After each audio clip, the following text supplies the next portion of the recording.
Everybody, it's your boy, Paper Warrior 20, coming back at you with another movie review. Now, one is a little more unconventional than the ones that I've been doing. It's A Beautiful Day in the Neighborhood. A beautiful day in the neighborhood, a beautiful day in the neighborhood. It's a good movie. Kind of. I don't know what to think about this movie.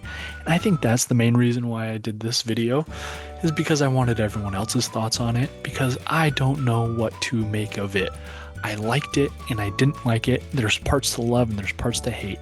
It follows Tom Hanks as as Mr. Rogers, and he has these interactions with this man who has these problems with his father, and Mr. Rogers, through the power of love, helps this man come to grips with his life. And I love Tom Hanks's portrayal of Mr. Rogers in here. It truly feels like it's best actor worthy. And there's moments in here where it's like this little warm hug that I feel like a lot of people that watched the original Mr. Rogers kind of felt when he did these different things.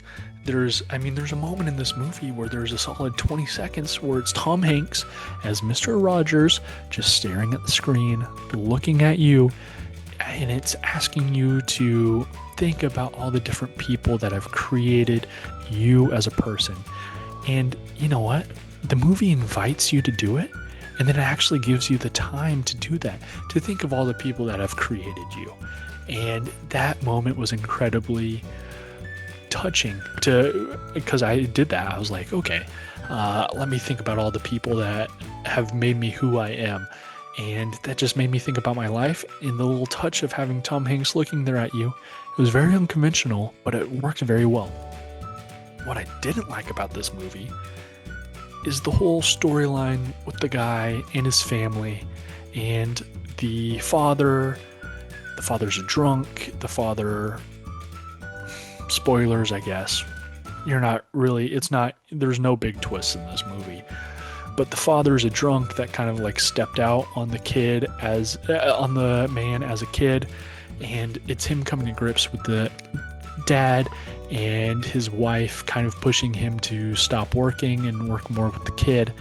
And I found the wife and I found the dad incredibly obnoxious and annoying, and I was siding with the man that we're supposed to be like rooting against. Like, this whole movie is creating this feeling of we need this man to change. We need him to forgive his dad, who stepped out on his mom and cheated on the mom, and then left the kid by himself to treat the mom while the mom was dying, and to take care of his little sister. And we're supposed to agree with the man's wife that is pushing him to connect with the dad, and lets the dad in without the man knowing into the apartment, and is like, this is your dad, it's time for you to reconnect. And the guy goes, what are you doing? And the guy was justified in saying, what are you doing here? Like, this is my dad that stepped out on my mom. The wife is angry at him because he punched the dad at the wedding when he wasn't warned that the dad was going to be at the wedding. The wife is mad at him for working, and I think it's because she wanted to work, but that wasn't all that clear to me. And she's mad at the man for leaving the hospital while the dad's dying, and she's like, yeah, you can go back to Pittsburgh to talk to Mr. Rogers. I'm going to stay here with your dad where you should be. Nobody should be staying with the dad. The dad's a piece of crap, and it's within the man's right to not talk to the dad if that's his decision. Nobody should be forcing this man to talk to the dad who got brought into the apartment without the man's permission, number one.